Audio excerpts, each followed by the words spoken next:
What's good, ladies and gentlemen? My name is Zether, and welcome to the second installment of What If Deku Was Isekai to Naruto.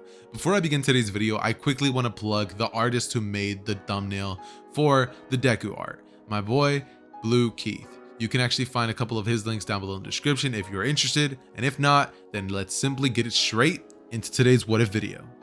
Hey Ross, sauce it up.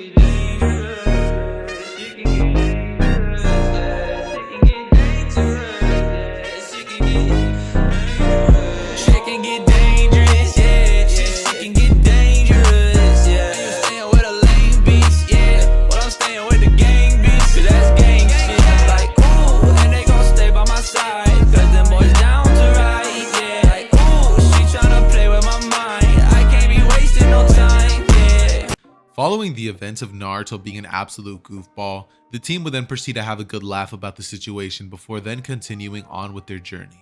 Now, the team would pretty much end up arriving towards an area which all of us are very much familiar with, the spot where Kakashi and Zabuza ended up having their first encounter.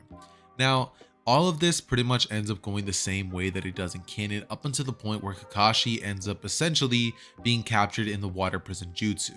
The reason for this is due to the fact that nothing that has happened into the story so far would really impact this one event majorly, so I'm going to be keeping everything constant up until this point. Now, following the eventual capture of Kakashi in the water prison jutsu, Deku, Sasuke, and Naruto would all be left with a question. Who goes after Kakashi and saves him? Who stays back and protects?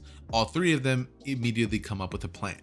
Now, this plan would pretty much follow the same logic that had followed the one that they would use in the original, of throwing Naruto and him pretty much splitting into two, except this time the only difference that would pretty much go down is Deku would be the one actually defending Tazuna, and so Tazuna would actually be defended quite well because Sakura was not about to defend a thing with the kunai. Deku, however, he would hold the kunai and, he'd be right in front of Tazuna. He would have also created two other shadow clones to stand alongside of him, while Sasuke and Naruto ended up doing their thing, eventually saving Tazuna. Now, guys, before I do continue on with today's video, I really want to say that I am enjoying this series so very much. I genuinely am having an absolute blast recording this series and coming up with a script for this series thus far. Now, to be completely brief and honest with you, as well as transparent, I genuinely took so much time to edit yesterday's video, and it took me, I believe it was about 4 hours to that simple editing that I was doing for yesterday's video. It took quite a bit of time, and I'm not going to be lying to you guys. It is something that I genuinely don't know if I want to keep doing just because it was so hard. So I'm actually searching for an editor for the channel. If you have the skill and experience and you can do something similar to what I did yesterday, then comment down below, or you can email me as well as hit me up on Discord or Instagram if you want the job of being my editor for these videos. All you have to do is edit the video, and you will of course be getting paid, because I'm not about to just have y'all do free labor like that, because that's just, it's rude. But if you do want to submit an application to be my editor, then please do feel free to do so. And if we don't end up getting an editor for the channel, then I'm kind of just going to go back to the old style, because frankly, I will not be able to make these videos on a consistent basis if I do edit those videos in that way. If I start doing that, I'm only going to be bringing you guys about 3 videos a week. And honestly, it's all up to you guys. If you guys are okay with that, then I can 100% do that. However, if you guys do want those edited types of videos, then, it will be taking a little bit more time to pump those out. That being said, continuing with the story, Kakashi would then be freed, and from here, what would end up going down is Kakashi would look at Zabuza's direction before saying that he made a fool out of himself the first time, before he then looks at the team and thinks he won't let them down again. Kakashi would then reveal the Sharingan before then absolutely mind-effing Zabuza. Zabuza would be completely shocked at the fact that Kakashi is seemingly looking into the future and mimicking all of Zabuza's abilities. And so he would end up ultimately being defeated by Kakashi before Haku would ultimately come into the scene, throwing 3 Senbon needles right at the direction of Zabuza's neck. Now, when Haku did arrive, after throwing those Senbon, Zabuza's body would fall down to the ground limp, as he would be presumed dead. Now, Team 7 would immediately end up thinking that this is true, and Deku being here doesn't really change much of this aspect of the story, so I'm kind of just going to be breezing through this part. They would of course be told by Tazuna that they can crash at his place before then seemingly going to Tazuna's house, where the team would then end up meeting Tsunami, Inari's mother, as well as Inari himself. Now, they would be having dinner as Kakashi's recuperating from his overusage of the Sharingan, and when Inari sees Team 7 out just pretty much enjoying a good meal, he would come out before abruptly yelling that they shouldn't even be here, that they're just gonna get killed. What are you even doing here? You're just gonna die like the rest of them. There's no room for heroes in a place like this. Naruto, hearing these words, would end up clenching his fist before yelling, "You don't know anything about it!" And Deku would then look at him before kind of holding his shoulder saying, "Calm down. You know, it's just a kid at the end of the day." Naruto would clench his fist and Deku would say, "I know better than anybody what that means to you. And that you didn't exactly have it easy as well. But that kid is still just a kid at the end of the day, Naruto. We have to just let things like that slide sometimes." Naruto would grit his teeth before sitting back down, and the meal would then go on to be a very awkward one. Following these events, we would have about 1 week worth of Team 7 essentially trying to train. Now, during this time, Deku, Naruto, and Sasuke would have ended up coming to the conclusion that their teamwork definitely needs a little bit of work. So while the time that Kakashi was pretty much recuperating, Team 7 would have been coming up with a bunch of different strategies if they were to ever encounter powerful ninjas once again, and they were actually helping each other by bouncing each other's skills off of one another. Deku would be pretty much telling Sasuke a couple of the strategies that have come up in his mind. He would be telling Sasuke what his strengths and his what's the word I'm looking for? But his weaknesses and strengths, he would be telling them to Kakashi. No, sorry, not Kakashi, but Sasuke, and Sasuke would do the same towards Naruto as well as Deku. Now, following this, what would end up happening is the team would actually get to know each other quite well, and since Sakura isn't there to be like, "Sasuke-kun," Sasuke wouldn't exactly feel too much of the need to kind of distance himself from the team due to the fact that he doesn't necessarily find anybody on the team annoying per se. And that is actually going to be a very good thing, because they will actually end up establishing a pretty decent bond. Not a strong one, but a decent bond thus far. Eventually, however, Kakashi would end up waking up and would end up teaching Team 7 about tree walking. Now, Deku would actually be the first one to master this ability, similar to what Sakura did, just due to the fact that Deku has a pretty inept ability of controlling chakra. However, one change that will be happening to the story is Deku, after learning how to do this, would explain to Sasuke and Naruto, and they would end up actually after this only taking about 2 hours in order to master this ability.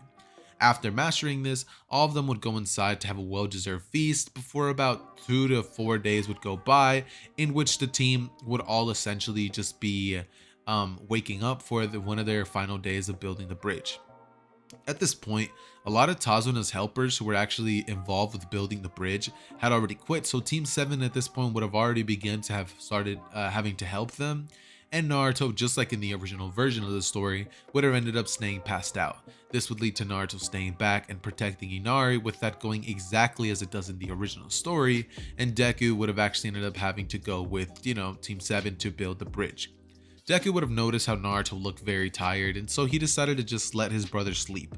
One of the best decisions Deku would ever make, because it ended up saving Inari and Tsunami's lives. However, when they do end up making their way towards the bridge, I'd say about a good 20 minutes afterwards, a thick fog would appear, a mist, I guess you could say. Zabuza would make his presence known. Right beside him, Haku would appear with his mask on, as the team would actually ended up pretty much being surprised that Zabuza is still alive. Kakashi would then reveal that he had his suspicions, but due to his lack of chakra and fatigue, he ended up allowing Haku to get away with Zabuza. At this point, Naruto would be simply at the house, just kind of deciding what he's gonna do. Now, this version of Naruto didn't actually end up having the encounter with Haku, so if something similar that happened to the original were to happen, this version of Naruto would very much end up probably killing Haku. However, the story is not exactly going to be playing out just like that, so stick around to find out how this all happens. Alright, so following the events of Naruto saving Inari and Tsunami, Team 7 at this point would immediately be encountering Haku as well as Zabuza. Now, Deku would create a couple of shadow clones to actually watch Tazuna, as Deku this time does not allow Sasuke to simply fight against Haku by himself. Deku has an innate ability to tell when somebody is powerful and when somebody is holding back a lot of strength. And when Deku looks at Zabuza and Haku, Deku just gets the feeling that Sasuke is not going to be able to win that battle alone. So Kakashi would actually be holding Zabuza back from getting to Tazuna, while Deku would have 3 clones on the watch, and Deku would rush in to actually help Sasuke against the battle with Haku. Now, Haku would start slowly getting pressed more and more as Sasuke would be throwing kicks and punches, pretty much trying everything and anything in his arsenal to actually get Haku to be thrown off guard, with Deku using more tactitious approaches along the lines of using shadow clones, substitution jutsus, trying to catch Haku off guard, but Haku's speed and tenacity would be very overwhelming to Deku. Deku has never faced anybody along these lines. However, Deku is getting more used to combat as the days go on. Deku is actually pretty skilled when it comes to hand-to-hand combat, just due to the fact that he thinks about things. He's very analytical. However, that also gets in his way because he thinks too much. If you guys have seen Dragon Ball Super, then you guys would know what that means. Like, where your body thinks too much before it simply takes the action of what you should take to prevent something from happening. Like, say you're getting punched and you're overthinking it, you're going to end up pretty much going with the worst outcome than if you were to have simply reacted quickly, weaved the hit, and then thrown another back. So that is one thing that definitely limits Deku. However, he would begin throwing more and more taijutsu attacks and getting more and more used to fighting alongside Sasuke, before finally getting comfortable and the both of them deciding to pull out a jutsu that Naruto and Sasuke would have actually ended up using in the bell test. Sasuke would end up shooting a fireball jutsu, as simultaneously Deku would say wind style, wind bullet jutsu, shooting it right at the direction of the fireball, before causing the fireball to grow 2 times larger, completely engulfing Haku, or so the team would believe. Haku would have ended up actually using the substitution jutsu and actually standing right behind Sasuke. And Deku, seeing this, would pretty much have that classic anime face, looking at Haku's direction with a shocked expression, being like, what happened? Before at this point, Haku holding a senbon needle to Sasuke's throat, Deku at this point would end up kind of losing his cool as sweat would begin dripping down his face, before Deku would essentially start weaving some hand signs, and he would use the headhunter jutsu on Sasuke, as he would drag Sasuke into the earth, pretty much having just Sasuke's head sticking up, as Deku at this point creates 5 shadow clones and he begins rushing in at Haku's direction. He would throw a bunch of kicks and punches, which Haku would dodge easily, now beginning to get into more of a serious fighting style, as he would destroy each and every single one of the clones.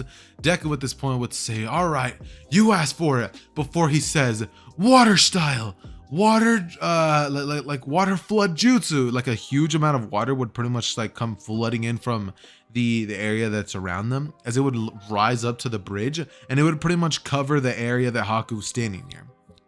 Haku, however, would end up pretty much dodging out of the way, and at this point, Deku would end up rushing in at Sasuke's direction, coming in right in time to save him.